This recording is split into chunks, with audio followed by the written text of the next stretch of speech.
Hey guys, Candida here, and this Mama Surprise has been one of my daughter's favorite toys. She was so excited to get this for Christmas, as she has played with it every day.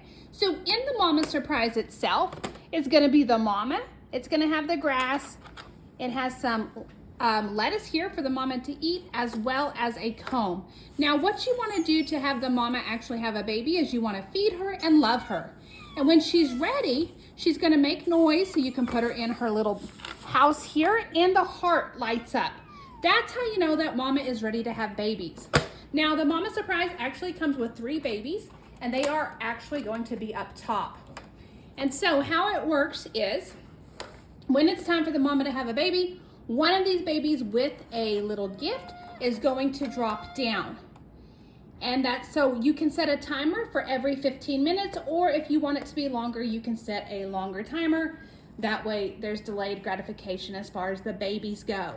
So this has been a great toy for my daughter. She loves it, and she loves waking up to see which baby has dropped down for the Mama Surprise. So I hope you found this review helpful.